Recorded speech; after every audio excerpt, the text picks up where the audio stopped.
Hi. A few questions from Peter. Peter was asking, is there anything that I miss from my time as a layperson, or as he put it, my pre-monk days? To be honest, not really. I was thinking about it the other day, and all I could really come up with was banoffee pie, maybe some sticky toffee cheesecake, and of course the occasional game of rugby. I used to be quite a rugby fanatic, coming from New Zealand, and of course just recently we had the World Cup back home, which I was unable to watch. And I guess, it would have been quite nice to watch it. But generally speaking, no, there's not a lot about my lay life that I have missed. And so, no, to be honest, very, very little at all. His next question is in regard to, do I have any sexual desires? Or do I find myself attracted to certain people? Again, no. There are certain things that we learn as monks which can help us to control some of the desires that we have. There's the contemplation of the 32 parts of the body. Now, if you find yourself having any of these sorts of desires, then all you have to do is this contemplation.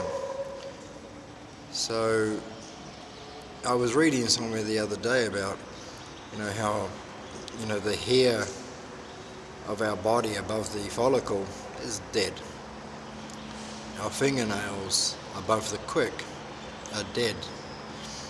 The skin on the surface of our body is all dead. So if you were to contemplate that it's dead hair, it's dead skin, it's dead nails, it's dead everything, then it starts to lose its attractiveness. If you see a pretty girl, then you imagine her inside out. You start to see her intestines, her kidneys, her liver, her lungs, pus, bile, urine, excrement. And then it's not quite as attractive as what you might think it was. And so we do have these various meditation contemplations that we can use to overcome these temptations. Of course, the other thing here is all the water in my kuti is cold water, so if it did happen and I went to have a shower, it would have to be a cold shower, so I'd be fairly safe from that sort of thing. But that is a fairly serious question. And often I hear people say, I'd like to ordain, but I don't think I could live without women. And so they say, when I'm too old to be able to perform, then I'll consider becoming a monk. But in actual fact, we are renunciates. We have renounced the householder's life. And so, for me, personally, I've given up chasing after the ladies. I've given up that side of things. I've renounced it in order to live the holy life. And so, it's not a great concern to me. There's also other things. Often I hear people talk about, why do monks have 227 training rules? Well, they're there for a variety of reasons. Some of them protect the monks from malicious gossip that lay people or people of other religions, if you like, might like to chuck at us. Others were there to protect the lay people from some monks who were taking advantage of certain situations. And so one of the rules we have is in regard to leaving the temple outside the correct hours. Now, correct hours for the monk to be outside of the temple are pretty much from dawn until midday. This would normally be the time when we would be doing arms round, for instance, just after 6 o'clock. So I go out on my arms round, 6:15. I get back to the temple at about 7:30. Generally speaking, I've got no need to leave the temple. There may be the odd occasion when I have to go out for something, or I may go out to teach somewhere. These would be exceptions for leaving the temple. But one of the reasons why we don't go out of the temple is because of the sense desires that are out there. Now remember, I'm not an arahant, so these sense desires can arise within me. And so by remaining in the temple, I'm not bombarded by it constantly, but I do still see it. Here in Thailand, when the ladies come to the temple, they tend to dress very modestly. They keep what's called a respectable distance from the monks, as the men would keep a respectable distance from the mechis or from the bhikkhunis. And so we don't get too close, we don't sit in secluded areas talking to women. This, this can stop people from gossiping about us maliciously, and two, it can stop the temptations to say things that we shouldn't really be saying. And so, as you can see, we do have methods for guarding against this. Now, somebody told me when I was going to ordain, and they were like saying, well, you're going to Asia, it's full of beautiful women. Well, to a certain degree, I can't closet myself away from them, because then there's no practice really taking place, Every day that I'm here in Thailand, I'm aware that there are beautiful women. But on my arms round, when I do my pindabat, I walk, my eyes are averted, I look down towards the ground. When people place offerings into my bowl, I am looking down towards the ground. So I'm not looking at pretty girls. I'm aware that people are coming to place alms in my bowl, my eyes are down, and so I'm not having a good look at what they're looking like, because that's not what I should be doing. And by doing so, I bring the teachings of the Buddha, I bring the Sangha into disrespect, and so I do my best to make sure that this doesn't take place. Another question is, do I regret ordaining? Absolutely not. When I ordained, I had been thinking about this for a good 4 years. There'd been one or two opportunities for me to ordain temporarily, but for me personally, this was not what I wanted to do.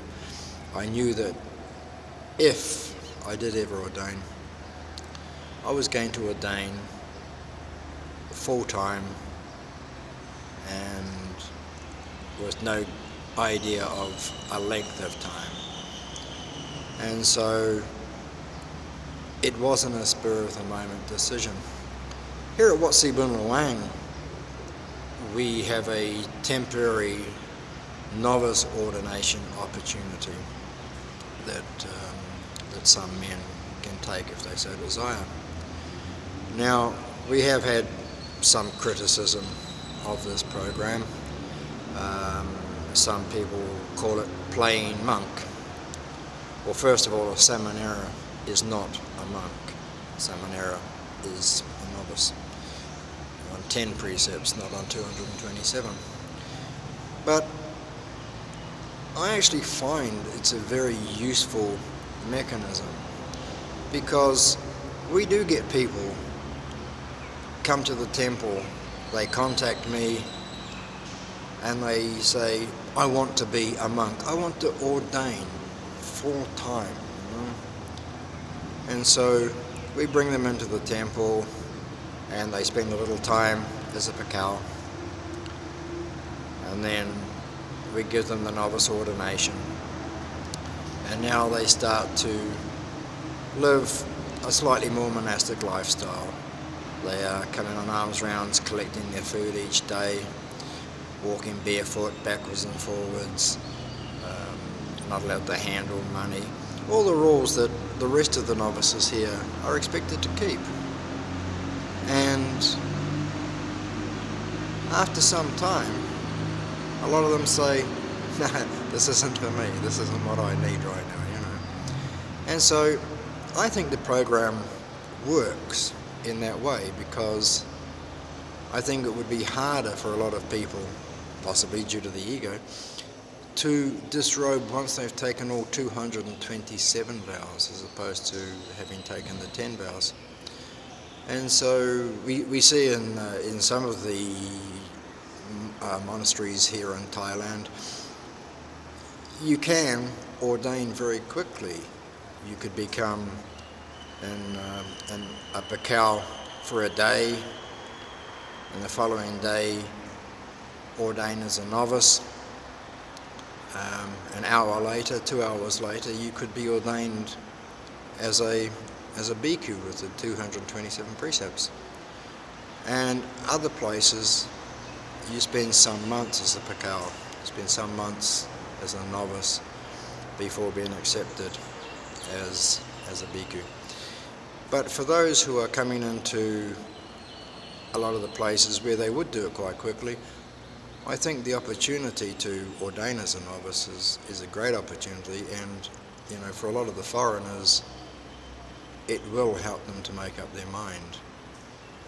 It's different with the Thai people, they have a different culture to us. So, but back to the original question, do I regret it? No. I still can't believe sometimes that I am a monk, you know. I wake up in the morning and it's like, it's one of the first thoughts that go through my head is, wow, I'm a monk.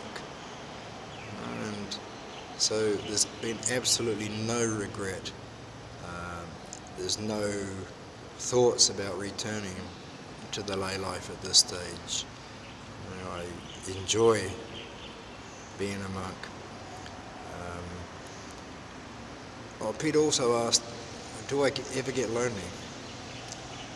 No, Peter, I don't. I've always been a social creature who basically knew when to pull away from everybody. So I have this thing, I used to call it aloneness, as opposed to being lonely. I appreciated my aloneness, that quiet time when I could get away from everybody. And so, as a monk,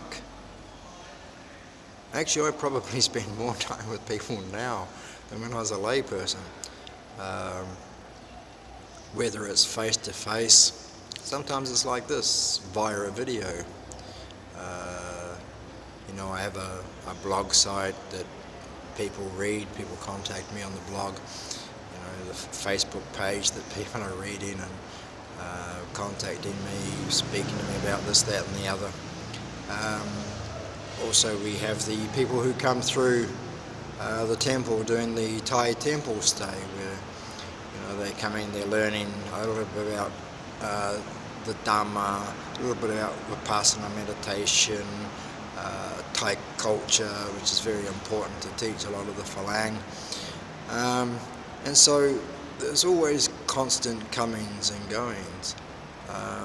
And so no, I'm never ever lonely.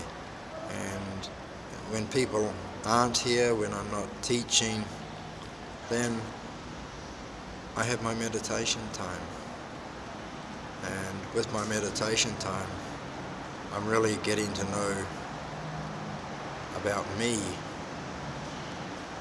about how things work. So there's no time to even get lonely. So I hope this answers a few of your questions, Peter. And for anybody out there who's considering the possibility of the monk's life, try it if you need to. We are allowed to disrobe. There's no rule that says we cannot disrobe. There's no shame, there's no dishonor in disrobing. But personally, it's a good life. It's a fulfilling life. It's a life where we can start to achieve a lot of the things we'd have liked to have achieved. I was able to get in a fair bit of meditation as a layperson, but not nearly as much as I'm able to fit in now that I wear the monks, the robes of a mendicant monk. So if you're interested, I would say go for it. Okay?